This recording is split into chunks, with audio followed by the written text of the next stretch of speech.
사랑하는 영락교회 지체들에게 주 안에서 평화 인사를 전합니다. 오늘은 2022년 5월 4일 수요일입니다. 오늘의 묵상 본문은 여호수아 10장 1절로 15절까지의 말씀입니다. 오늘 본문 말씀 10장 1절부터의 말씀은 이렇게 시작합니다. 그때 여호수아가 아이를 빼앗아 진멸하되 여리고와 그 왕에게 행한 것 같이 아이와 그 왕에게 행한 것과 또 기브온 주민이 이스라엘에게 화친하여 그 중에 있다함을 예루살렘 왕 아도니색이 듣고 여호수아가 아이를 뺐고 여리고를 뺐고 이제 기브온과 같이 이제 그 동맹을 맺었죠. 그 일들이 전해지면서 가나안에 있는 왕들, 특별히 오늘 예루살렘의 왕이 그것을 듣고 이제 굉장히 두려움을 느꼈다는 겁니다. 기브온이라는 것은 이제 큰 동네, 큰 성읍이죠.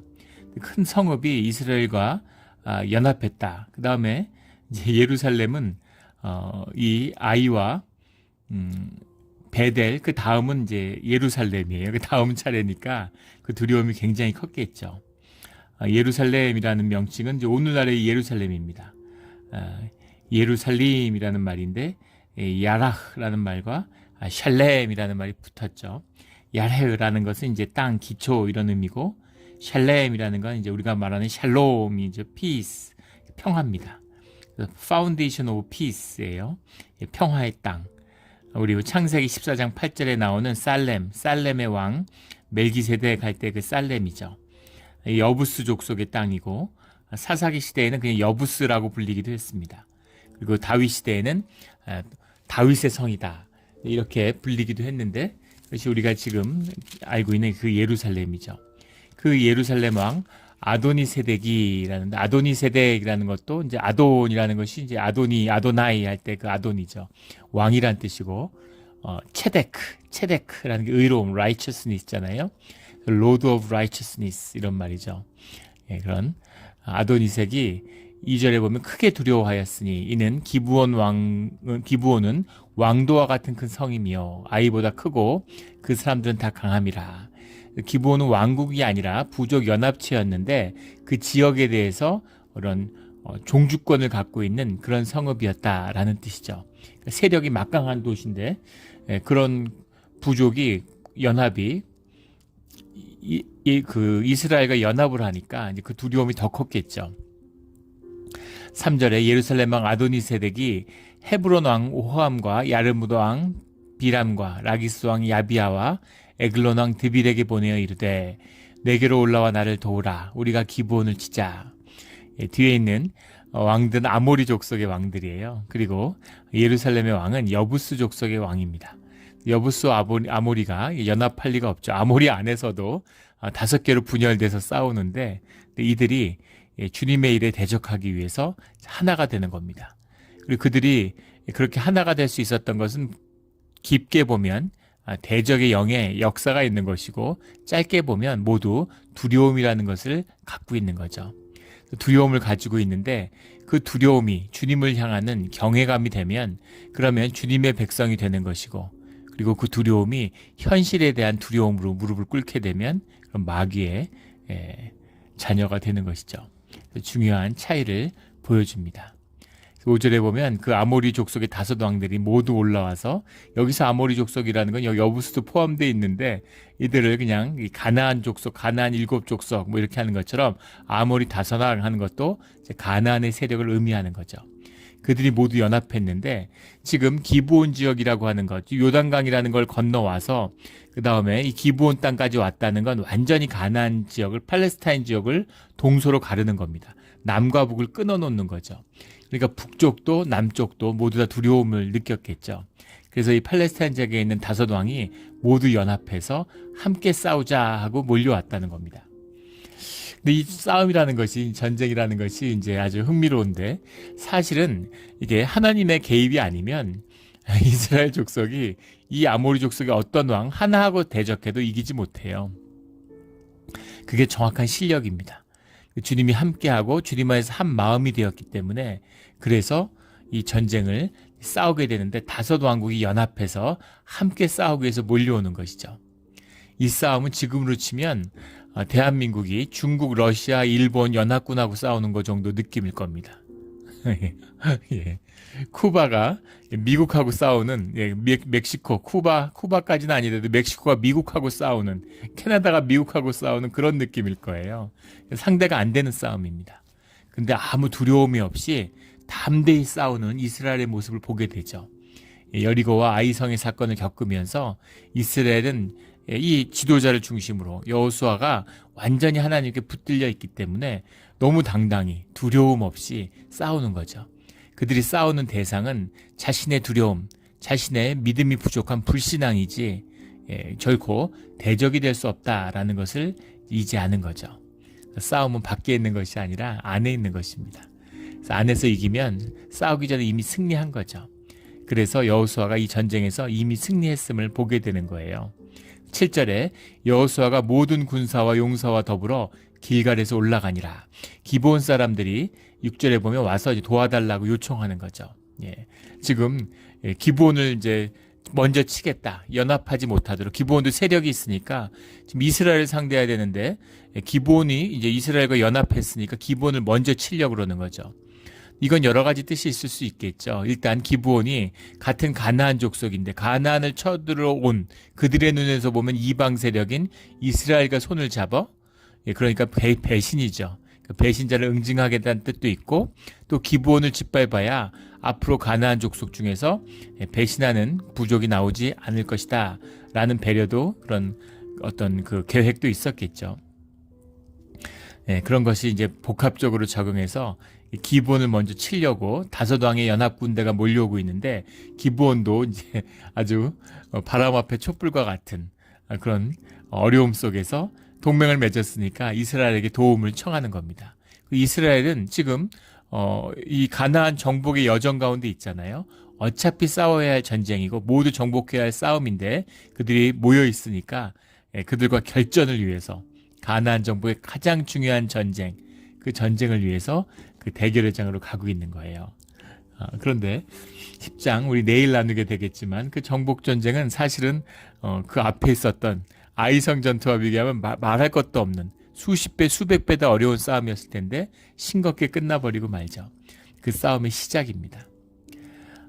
8절에 그때 여호수아께서 여호수아에게 이르시되 그들을 두려워하지 말라. 주님이 또 한 번 중요한 말씀을 주세요. 지금 전쟁터를 향해 가는데 실제 그 모인 전쟁이나 상대방의 군대를 보면 두려움에 사로잡힐 수 있는 것이죠. 그래서 적들을 만나기 전에 주님을 먼저 만나야 되는 겁니다. 주님이 여호수아에게 이르시되 그들을 두려워하지 말라 이렇게 말씀하시는 거죠.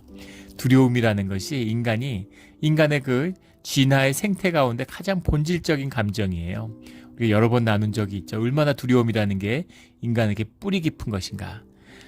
우리 지난 주일에도 나눴지만 한 2주 전에 나눈 적이 있죠. 한 심리학 실험에서 소개한 사람들이 몰려 같이 이렇게 무리지어 오는데 그가 친한 사람이 있고 그 안에 갱 같은 폭력당 같은 사람을 하나씩 심어두면 사람의 반가운 얼굴보다 처음 보지만 두려움을 주는 얼굴, 갱을 먼저 식별한다는 거죠.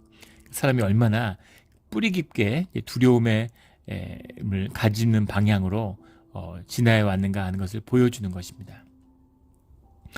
당연하겠죠. 겁 많은 사람이 살아남고 겁 없는 사람들이 죽었을 테니까 점점 겁 많은 사람들이 많아졌겠죠. 근데 주님은 우리에게 두려워하지 말라 이렇게 말씀하시는 겁니다. 주님과 함께하면 두려워할 필요가 없는 것이죠. 주님만 두려워하면 되는 겁니다. 성경에 두려워하지 말라라는 말이 365번 나오는데요. 하루에 한 번씩 두려워하지 말라라는 말씀을 마음에 새기는 우리 모두가 되기를 주의 이름으로 축원합니다. 그들을 두려워하지 말라. 내가 그들을 내 손에 넘겨주었으니 이미 주님 안에서 전쟁이 끝난 거죠. 넘겨주었다라고 주님 말씀하시는 겁니다. 그들 중에서 한 사람도 너를 당할 자가 없으리라. 이미 주님 안에서 승리한 전쟁이다. 하늘에서 승리한 거예요. 이제 땅에서 승리할 일이 남았죠. 그것을 위해서는 기도와 순종과 헌신이 필요한 것입니다.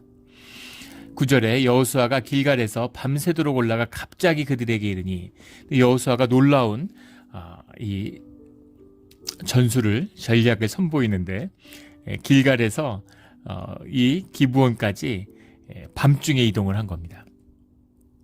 그런데 길갈에서 기브온까지의 거리는 한 40km 되는데 산길이니까 한 3일 길 정도 된다고 그러죠. 그 야간 행군을 해서 밤새 행군을 해서 40km를 주파한 거예요. 이 무장을 한 상태에서 또 군량미도 가지고 갔겠죠. 그래서 군에서 밤에 이동을 한다는 거 이게 쉬운 일이 아닙니다. 군대 가보다 온 분들은 아시죠? 주중에 행군을 해도 평균 20km 정도예요. 특전사, 해병대 이런 데가 한 30km 정도 행군을 하죠. 근데 40km를 밤을 새워서 행군했다. 야간 행군은 낮에 행군하는 것과 완전히 주간 행군하고는 차원이 다르죠. 우리 그 훈련소에 있을 때 야간 행군을 한번 해봤는데 왜 야간에 전쟁을 안 하는지, 밤에 싸우면 왜 밤에 기습 같은 게 쉽지 않은지를 뼈저리게 알 수 있죠. 특히 이제 구름이 낀 날 같은 날은 정말 한치 앞이 안 보이고 바로 옆에 있는 텐트에서도 뭐 하는지 전혀 알지 못하는 그런 어둠입니다. 그래서 밤이 얼마나 어두운지, 우리가 밝은데 이제 문명 가운데 살고 있으니까 밤이 얼마나 어두운지를 잘 못 느끼죠. 캠핑 같은 거 가본 분들은 느낄 거예요. 밤이라는 게 얼마나 어둡고 무서운지를 알 수 있죠. 그런데 그 밤에 행군을 했다는 거예요. 무슨 서치라이트가 있고 후라시 같은 거 들고 있는 것도 아니잖아요. 그러니까 얼마나 횃불 같은 거 들고서 야간에 산길을 넘었다는 건 보통 일이 아니죠. 그럼 왜 이렇게까지 행군을 했을까? 어차피 주님이 이기게 하셨다고 그랬는데, 주님이 다 이기게 해줄 텐데. 그런데 여호수아는 주님의 일이 어떻게 이루어지는지를 아는 것이죠. 주님의 뜻을 받은 다음에 우리가 할 수 있는 최선의 뜻을 이뤄내는 겁니다. 그래서 그 끝에서 주님의 역사를 만나는 거죠. 이게 하나님이 우리와 동역하시는 비밀이에요. 우리가 할 수 있는 일을 다 하고 주님의 일이 우리 가운데 이루어져서 그 열매를 우리로 취할 수 있게 해주시는 주님의 역사하심이죠. 그 여호수아가 놀라운 전격전을 펼치는 거죠. 이런 것을 해도 주님 가운데서 승리하고 이것이 성공할 수 있다는 확신을 갖게 된 것이죠. 그래서 이런 과감한 작전을 펼치는 겁니다. 그리고 기브온이 위기에 처해 있으니까 그런 뜻도 있었을 것이고, 승리했다면, 승리가 확실하다면 이거보다 좋은 기회는 없는 거죠. 일일이 정복하려면 얼마나 어렵습니까? 여리고성과 아이성 전투를 해봤으니까 알죠. 근데 그들이 평지에 모여있으니까 한 번에 깰 수 있는 절호의 찬스구나. 그 시간을 지체하지 않고 바로 쳐들어간 것이죠. 두려움을 극복한 놀라운 모습입니다. 전쟁은 사람이 하는 것이에요. 또 전쟁은 주님이 하시는 겁니다. 주님과 함께 하심으로 인간들이 위대한 승리를 거두는 거죠. 사람들이 마음을 모아도 위협적이에요. 우리 6.25 때 중공이 참전하리라고는 상상도 못했죠. 왜냐하면 2차 대전의 기억이 얼마 남지 않았기 때문입니다. 일본이 미국한테 속수무책으로 손도 못 쓰고 완전히 박살이 나던 2차 대전의 말기, 1945년의 봄까지도 44년은 말할 것도 없어요. 완전히 일본의 군사력이 괴멸해서 완전히 몰락한 것이 44년 말이죠. 45년부터는 완전히 일방적으로 미국이 일본을 짓밟던 시절인데, 그 시절에도 중일 전쟁이 벌어지고 있었던 중국의 대륙에서는 일본이 승승장구했습니다. 유명한 이치고 작전 같은 게 있죠. 중국 내륙을 완전히 박살냈어요. 중국군은 일본군의 상대가 안 됐죠. 중국군의 숫자가 일본군의 10배가 넘었습니다. 근데 중국군 중에서 초등학교를 졸업한, 글을 읽을 줄 아는 사람이 10분의 1도 안 됐다고 그러죠. 그러니까 수학을 하겠습니까? 수학이 안 된다는 얘기는, 수리가 안 된다는 얘기는 포병을 운영할 수 없다는 얘기죠. 그리고 대부분이 칼을 들고 있고, 제대로 정비도 안 돼 있고, 그러니까 붙으면 일본한테 안 되는 거예요. 근데 그런 일본을 박살낸 미군이잖아요. 세계 최강의 미군인데, 미군이 참전한 군대에 중국군이 맞설 거라고는 상상도 못하던 때죠. 근데 중공군이 압록강을 건넌 겁니다. 중국군은 원시 군대예요. 포병도 없고, 그리고 그 다음에 공군도 없습니다. 항공전력도 없고, 더 놀라운 건 통신부대가 없어요. 근대적인 통신이 없었습니다. 나팔 불고 북 두드리면서 그런 식으로 신호를 냈어요. 탱크도 없었어요. 중화기가 없는 그런 부대입니다. 그런데 그런 부대들이 야간 행군을 해서 밤에, 겨울에 산 능선을 타고 이동하는 거죠. 그런 식의 작전을 할 거라고는 상상도 하지 못했던 겁니다.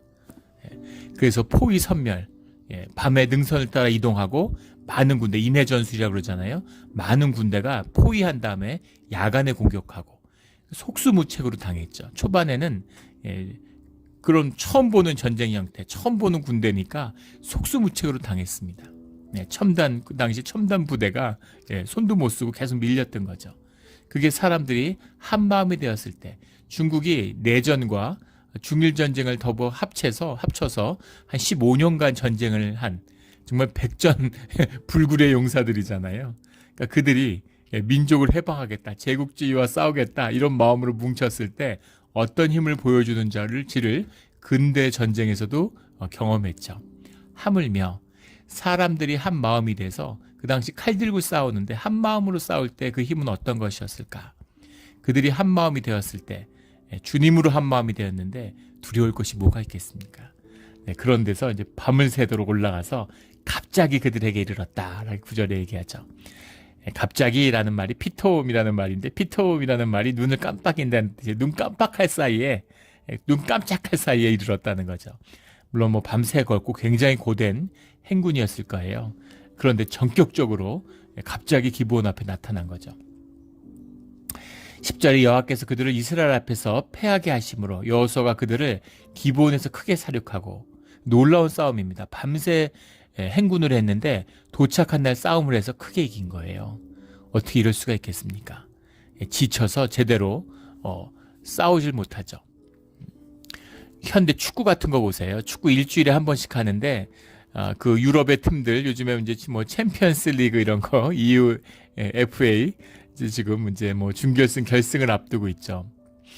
그런데 그런 경기 주중에 경기를 하면 그런 그 리그의 탑 클럽들이 경기를 하는 거잖아요. 근데 자기 리그에 돌아가서는 자기 리그 경기에서 하위 팀한테 어이없이 지는 일들이 벌어집니다. 세상에 없는 스타 플레이어들도 주중에 강팀을 만나서 죽어라 싸우고 난 다음에 주말에 경기를 하면 체력이 떨어지는 거잖아요. 사람이잖아요. 아무리 특전의 용사고 뭐 특수부대고 델타포스라도 사흘을 굶기면 제대로 못 싸우는 겁니다. 이 인간의 기본적인 조건이죠. 그런데 밤새 행군을 한 다음에 행군을 마치고 바로 붙었는데 그런데 크게 승리한 거예요. 이것이 주님의 역사하심이죠. 또 사람들이 신명이 나는 거죠. 놀라운 힘을 발휘하는 겁니다. 인간의 비밀이죠. 체격도 작고 힘도 없는 엄마가, 중년의 엄마가 고등학생, 대학생 아들이 아프다 그러면 그 아들을 업고서 병원에 가죠. 아들을 업고 뛸 수도 있는, 이것이 인간의 생명의 비밀이죠. 이런 그 비밀, 이런 생명의 비밀로 하나 된 이런 그 이스라엘의 놀라운 승리입니다. 우리 명랑해전 같은 거 보세요. 뭐 역사에 남는, 세계 전쟁사에 남는 위대한 승리죠. 13척의 배를 가지고서 330척의 일본 배를 깼어요. 이런 기적적인 승리, 이런 생명의 비밀입니다. 하나됨의 비밀이죠. 우리 주님 안에서 하나됨으로 세상에서 놀라운 승리를 거두는, 늘 승리하는 그런 생명의 위엄을 보여주는 우리 신앙의 길이 되기를 주의 이름으로 축원합니다. 그들 기브온에서 크게 사륙하고 베토론에 올라가는 비탈기에서 추격하여, 이것도 놀라운 말씀이죠. 그들을 기브온에서 크게 사륙했다는 것도 놀라운 일이지만 베토론이라는 것은 이제 예루살렘 서북쪽에 한 16km에서 19km에 걸쳐 있는 지역이죠. 한 도시가 아니라 지역인데, 이 베토론으로 올라가는 비탈길, 지금도 거기에 가면 이게 산길인데 완전히 비탈길, 광야의 길, 돌무더기 같은 것이 흩어져 있는 그런 굉장히 험한 길이라 그래요. 그 길을 비탈에서 추격했다. 비탈길인데 오르막길에서 뛰어가는, 내리막길에서 쫓아가는 일은 그래도 쉽겠죠. 오르막길을 쫓아가면서 싸운다는 건 이거 굉장히 어려운 일입니다. 그냥 올라가기도 힘든데 비탈길을, 산길을 뛰어 올라간다고 생각해 보세요. 근데 이제 완전히 기세가 올라서 그 길을 막 추격하는 거죠. 추격해서 그들이 성에 들어가서 농성을 하기 전에, 성에 들어가기 전에 선멸하기 위해서 추격하고 있는 거예요. 그래서 아세가와 막게다까지 이르니, 아세가라는 거 이름이 이제 처음 성경에 나오는 거죠. 우리 그 뭐 예루살렘 서쪽에 한 7km 좀 있는 이제 그런 도시라고 지금도 있다 그러죠. 역사적으로 보면 골리앗이 다윗에 의해서 사망한 그런 장소기도 하죠. 막게다라고 하는 것.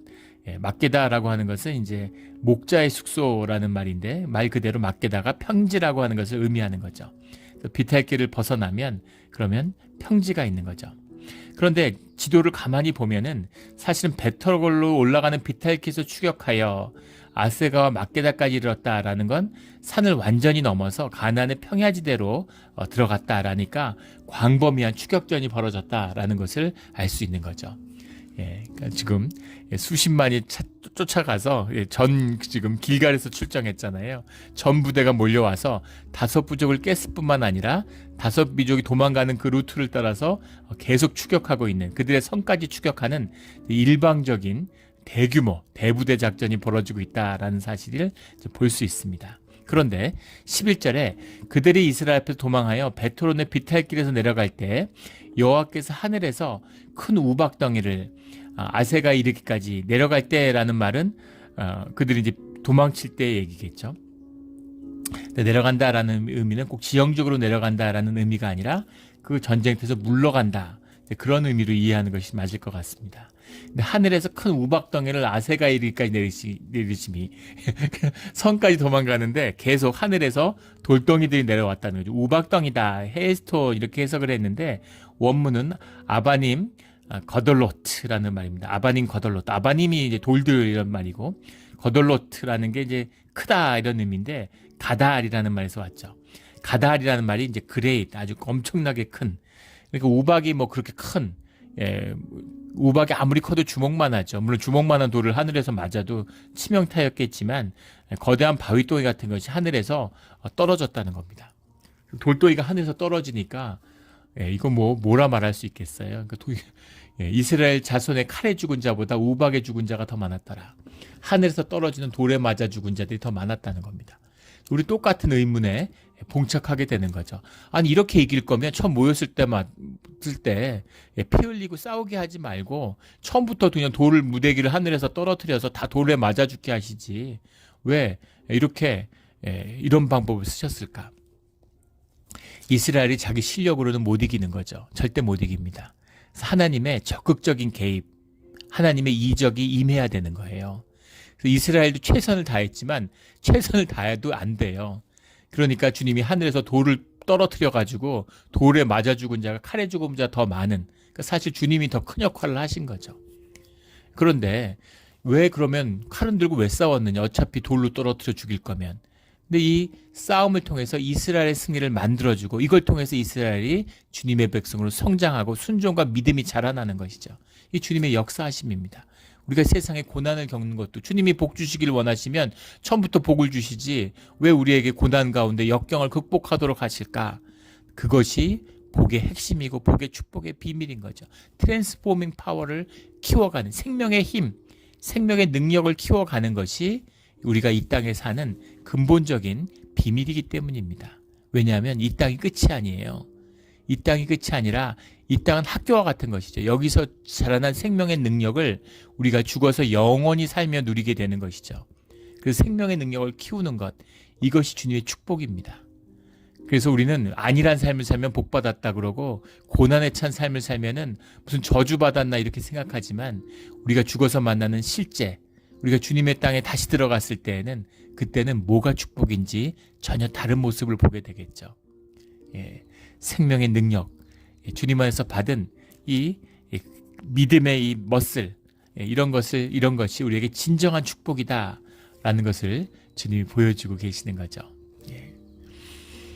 우리 집에 이제 쓰레기 이렇게 모으고 뭐 청소하고 이런 걸 아이들이 해요. 아이들이 진짜 잘합니다. 뭘 말 안 해도 얼마나 잘하는지 몰라요. 아이들이 처음부터 그렇게 잘했나? 그렇지 않죠. 지금은 이제 대학생, 고등학생이 됐으니까 잘하는 거지. 어렸을 때는 청소하는데 저하고 청소를 같이 했어요. 우리 뭐 여러 번 나눈 얘기인데 우리 막내하고 청소를 하면 애가 그렇게 좋아할 수가 없습니다. 세상에 아버지를 좋아하지 않는 아들은 없다 이런 말이 있죠. 같이 시간을 보내는 것. 사람의 자존감을 가장 높이는 그 발달 심리학에서 가장 좋은 방법은 아버지가 아이들하고 놀아주는 거라 그러죠. 아버지가 아이하고 놀아주면 그것보다 더 큰 자존감은 없다는 거예요. 아빠들이 바빠서 애들하고 시간을 보내주지 못하죠. 아빠가 아무리 성공하고 좋은 집에 살고 아이한테 뭐 좋은 옷을 사주고 명품 무슨 가방 같은 걸 사준다고 해서 아이의 자존감이 높아지지 않아요. 인간이 영물입니다. 아무리 겉을 꾸며도 자존감은 더 낮아지죠. 인간의 존재, 그 자존감을 높여주는 것이 어린 시절에 아버지와 함께하는 것이라는 거죠. 아버지와 함께함의 축복의 비밀입니다. 그래서 아이하고 청소를 하는데 애가 그렇게 재밌어 하니까 같이 하는 거죠. 그러면 같이 진공청소기를 앞에서 들고 뒤에서 들고 같이 해요. 엄청 힘듭니다. 혼자서 한 15분이면 할 수 있는 일을 1시간 걸려서 해야 됩니다. 예, 그렇게 하는데 청소를 하면은 나중에 엄마가 오면은 애가 너무 자랑스러운 표정으로 내가 오늘 집안 청소를 다 했다고 얘기하는 거예요. 그리고는 제 눈치가 좀 보이는지 아빠가 좀 도와줬다고 이렇게 얘기를 하던 그런 기억이 납니다. 그것이 주님이 우리와 함께 하시는 비밀이죠. 우리가 그렇잖아요. 내가 했는데 주님이 도와주셨다고. 예, 주님이 우리를 위해서 함께 해주시는 거죠. 그 기쁨, 그 성취, 그 성장을 위해서 우리와 함께 싸워주시는 겁니다. 예, 이 비밀의 말씀이 이스라엘 자손의 칼에 죽은 자보다 우박에 죽은 자가 더 많았다라는 이 말씀이죠. 그 다음부터 12절부터 15절까지의 말씀은 이제 역사적으로 많은 논란이 되는 말씀, 어려운 말씀이죠. 여호와께서 아모리 사람을 12절에 이스라엘 자손에게 넘겨주시던 날에 여호수아가 여호와께 아뢰어 이스라엘 목전에서 이르되 시를 하나님을 높이는 찬송을 하는 거예요. 태양아 너는 기브온 위에 머무르라. 달아 너도 아얄론 골짜기에서 그리할지어다. 예, 우리 불교에서 오도성이라는 게 있죠. 깨달음의 희열을 노래하는 그런 겁니다. 일종의. 예, 그 완전히 주님의 기쁨과 그 승리의 영광에 도취돼서 그 고백을 주님 앞에 선포하는 것. 이것이 이 노래고 이 시의 의미죠. 태양아 너는 기브온 위에 머무르라. 달아 너는 아얄론 골짜기에서 그리할지어다. 아얄론은 서쪽에 있고 기브온은 동쪽에 있는데 태양과 달이 사실 같이 떠 있죠. 예. 우린 태양이 지고 달이 떠오른다고 얘기하는데 그건 사람들이 하는 시적 표현이지 태양과 달은 늘 하늘에 있습니다. 태양볕이 가릴 때까지는 달의 빛이 보이지 않는 것이죠. 그런데 태양아 너는 기브온 위에 머무르라. 달아 너도 아얄론 골짜기에 그리할지어다 라는 것이 정확히 무슨 뜻인가 라는 겁니다. 13절에 보면 태양이 머물고 달이 멈추기를 백성이 그 대적에게 원수를 갚기까지 하였느니라. 이 말은 여호수아서의 기자가 하는 말이죠. 야살의 책에 태양이 중천에 머물러서 거의 종일토록 속히 내려가지 아니하였다고 기록되지 아니하였느냐. 야살의 책은 남아있지 않기 때문에 정확히 어떤 책인지는 알 수 없겠지만 아마 이스라엘과의 놀라운 승전기 이런 것을 기록한 책이 아니었겠느냐라고 추측해 볼 수 있습니다. 태양이 중천에 머물러서 종일토록 내려가지 않았다는 게 무슨 말일까라는 것이 논란의 내용이죠. 전통적으로 당연히 이 말씀을 14절에 나오는 이와 같은 날은 전에도 없었고 후에도 없었다. 전무후무하다. 이렇게 보는 이 말씀 전무후무한 역사하십니다. 그래서 태양이 지지 않는 밤이 됐는데 태양이 지지 않고 하루 종일 태양이 빛난 그런 날이다 라고 해석하는 것이죠. 그런데 이것을 문자적으로 꼭 얽매일 필요는 없는 것이 전에도 없었고 후에도 없었다라는 것이 이것이 위대한 대단한 기적이다라는 뜻이지 후에 없었다는 얘기는 아닙니다. 왜냐하면 역대왕 하에 보면 20장에 보면 히스기야 왕 때 주님이 이 일영표에서 해를 10도 뒤로 물리는 그런 기적을 보여주시죠. 그래서 전무했을지 몰라도 후무한 것은 아니죠. 그런데 전무후무하다라는 것은 이것이 정말 놀라운 기적이다라는 그런 기록입니다. 놀라운 기적인 것이죠. 그런데 해가 멈춰서 안 진다는 것 이렇게 해석하는 것이 이게 말이 되느냐? 당연히 의심해 볼 수 있죠. 현대인이라면 합리적으로 이게 있을 수 있는 일이야. 자연의 섭리도 주님이 하시는 운행하시는 주님의 섭리인데 주님이 이 전쟁 한 번을 승리하기 위해서 이 전투 한 번에서 승리하기 위해서 해를 멈췄다고? 이렇게 하실 일이 있어? 하늘에서 돌을 떨어뜨리는 것만으로 승리하실 수 있는 분이신데 이런 의문을 당연히 갖게 되는 거죠. 그래서 이것이 표현하는 12절의 고백이라는 것은 반나절 만의 승리, 태양이 떠 있는 동안 태양이 져서 밤까지 싸우거나 다음 날까지 싸운 것이 아니라 그날의 승리였다.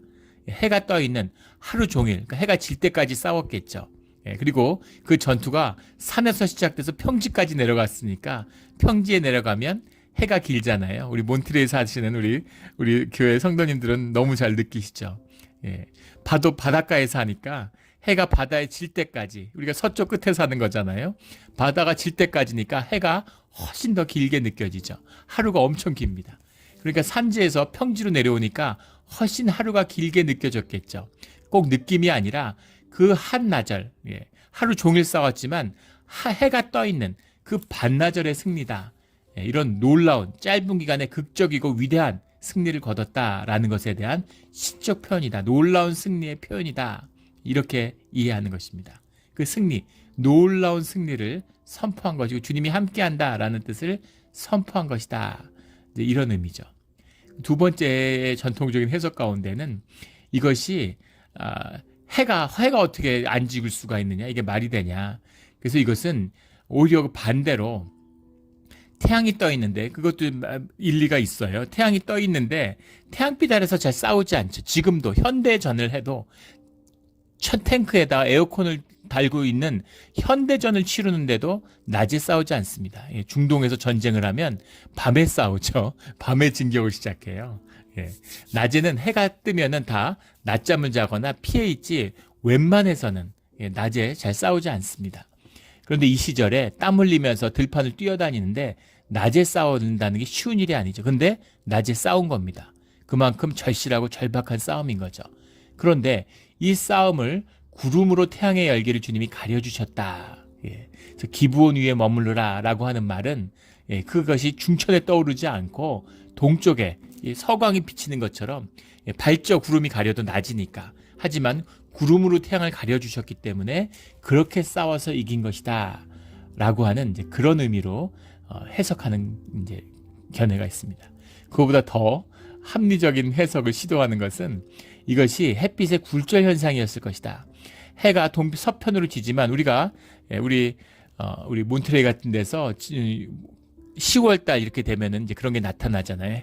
햇빛의 굴절 현상이 나타나 가지고 해가 졌는데 해가 빛이 굴절돼서 이렇게 분홍빛 같이, 주황빛 같이 하늘이 이렇게 밝은 이런 놀라운, 거기다 하늘색이 파란색이 겹쳐져서 말로 형용할 수 없는 아름다움이 있죠.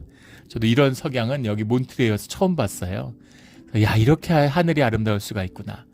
정말 눈물이 요즘에 좀 익숙해졌는데, 이제 세월이 지나서 처음에는 이제 눈물이 핑 돌 만큼 너무 아름다워서 입이 다물어지지 않았습니다. 그런 아름다움. 빛의 굴절 현상 때문이죠. 그래서 이 빛의 굴절 현상을 말하는 것일 거다. 이것이 이제 전형적인 해가 길어지고 또 이 지중해성 기후를 가지는 팔레스타인 지역이 이제 캘리포니아하고 비슷하잖아요. 산지에서 평지로 내려가니까 해가 지는 이 굴절 현상 때문에 해가 훨씬 더 오래 비추는 것처럼 그렇게 느꼈을 것이다. 밤에도 환한 거죠. 그렇게 해석하기도 합니다. 그래서 이것은 이제 너무 수정주의적 해석이다. 해가 멈췄다. 이렇게 얘기하는 것도 그건 문자적인 해석이다. 해가 어떻게 멈추냐? 이런 논의를 하는데 정확히 무슨 일이 벌어졌는지를 본문만 갖고 알 수는 없어요. 분명한 것은 사람들이 느끼기에 해가 훨씬 길게 느껴졌고 그리고 놀라운 승리를 거뒀다는 겁니다. 그리고 이 사건은 단순히 사람들에게 함께한 사건만이 아니라 초자연적인 사건이었다라는 것은 분명한 거죠. 그래서 그 고백이 이 같은 일은 전에도 없었고 후에도 없었다라는 것, 적어도 여호수아서가 기록될 때 그 순간까지도 본 적이 없는 그런 놀라운 역사였다. 놀라운 기적이다. 이런 것이죠. 이런 놀라운 기적으로 주님이 우리와 함께 하시는 겁니다. 승리할 수 있는 거죠. 이런 자연이 움직이는 기적이 어떻게 일어날 수 있어요? 하늘에서 돌이 떨어지고 해가 길어지는, 이것이 꼭 물리적인, 우리가 얘기하는 물리적인 현상으로서 해가 지구가 돌고 태양이 있는데 이걸 하루 멈추는 게 가능할까? 근데 이 사람들이 외부 세계를 전부 다 시각을 통해서, 시신경을 통해서 뇌로 받아들이잖아요. 객관적인 실제를 인간이 경험 자체를 못합니다. 이게 실제 사건이냐 아니냐고 다투는 것 자체가 어리석은 일이에요. 실제 어떤 일이 생겼는지 아무도 몰라요. 근데 사람들이 모두 해가 멈춘 사건으로 느끼고 그것을 직접 봤을 수 있다는 겁니다. 반대로 패하는 가나안 족속은 전혀 그렇게 느끼지 않고 그렇게 못 봤을 수 있어요. 원래 그 지역에 살던 사람들이고 또 그들의 눈에는 그렇게 보이지 않았을 수도 있다는 겁니다. 그런 의미에서 포인트는 현상의 세계에서 무슨 일이 벌어지느냐가 아니라 본질과 실제의 세계가 현상에 임하는 것이다. 그것을 트랜스포밍하는 파워가 실제, 삶의 실제 가운데 있다. 주님 가운데 있다라는 이것이죠. 또 따지고 보면 모든 것이 다 하나잖아요. 돌을 이루는 것이나 소립자나 우리 뇌를 만드는 소립자나 같다는 거 아닙니까? 모든 만물이 사실 하나예요. 그 만물의, 그 모든 만물의 근원이 되는 소립자의 그 스트링, 그것에 그 흔들리는 그 진동의 주파수를 모두 주관하시는 분이 주님이시잖아요. 그렇다면 주님 안에서 하나 된 백성이 세상을 다스리고 자연을 다스릴 수 있는 능력이 있는 것은 당연하겠죠. 이걸 잃어버려서 현대인이 에고에 갇히고 분열되고 주님과 떨어져서 그래서 그런 능력을 완전히 잃어버린 것이죠. 그러니까 마치 그런 능력이 생겨나면 막 놀라운 것처럼 생각하는데 그렇지 않는 겁니다. 사람의 생명이 회복되면, 화목하게 하는 평화가 회복되면 가족끼리 잘 지내는 것은 당연한 것인데 가족 안에 키우는 개도 같이 화목한 것입니다. 개도 건강해져요. 개도 새끼를 잘 낳는 겁니다. 동물들 키우면 동물들도 새끼를 낳고 모든 생명의 축복을 다 누리는 거죠. 나무도 잘 자라고. 이 비밀입니다. 이것이 생명의 비밀이에요. 6.25 이후에 정말 민둥산, 붉은 산, 이게 한국의 산이잖아요. 한반도에. 근데 한반도의 남쪽, 대한민국이 다스리는 땅의 지역은 산림 녹화를 이뤄냈어요. 20세기 이후에 산림 녹화에 성공한 유일한 나라입니다. 근데 북은 조선시대와 똑같아요. 아직도 붉은 산이고 아무것도 없어요. 나무를 안 심고 목탄을 떼서 그렇다 그러는데 정말 그럴까요? 또 우리의 그 산림 녹화를 폄하하는 사람들, 이런 사람들은 무슨 자학적인 사람들 있잖아요. 대한민국에도 무슨 독재 정권에서 산림 녹화를 강제로 해서 그렇다고.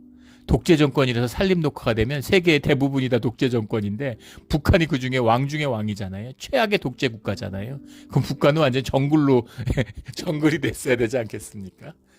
나무가 심는다고 나무가 잘 자라나요? 땅이 알칼리성 토양, 완전히 산성 토양화됐기 때문에 나무를 심어도 자라지 않는다는 거죠. 근데 우리 남한의 땅이 다 땅이 알칼리성으로 변했다는 거예요. 70년대 어느 순간에. 그것이 그때 역사 기록에도 나와 있고 청와대에서 그런 거에 관한 회의를 한 기록도 남아 있습니다. 근데 이유를 조사했는데 산림청에서 이유를 알 수가 없는 것이죠. 왜 토양이 바뀌었을까? 왜 토양이 바뀌었을까? 그것이 모든 것이 주님 안에서 하나 된 생명의 비밀이죠. 이 비밀이 풀려서 삶에서 주님의 길이, 형통의 길이, 복된 길이 열리는 우리 삶의 자리가 되기를, 오늘이 그 주님의 복이 환하게 열리는 그 시작이 되기를 예수 그리스도 이름으로 축원합니다. 아멘. 함께 기도드리겠습니다. 하나님 아버지 감사합니다. 오늘 귀한 말씀, 가나안 정복의 큰 승리와 큰 영광의 말씀을 주셔주니 감사합니다. 주님, 이때 함께했던 여호와 하나님이 오늘 우리와 함께하는 주님이심으로 인해 감사를 드립니다. 주님, 이 승리와 이 영광이 오늘 우리의 것이 되게 하여 주시옵소서. 오늘 하루를 주님께 올려드리며 주님의 이름으로 축복합니다. 감사합니다. 예수 그리스도 이름으로 기도드렸습니다.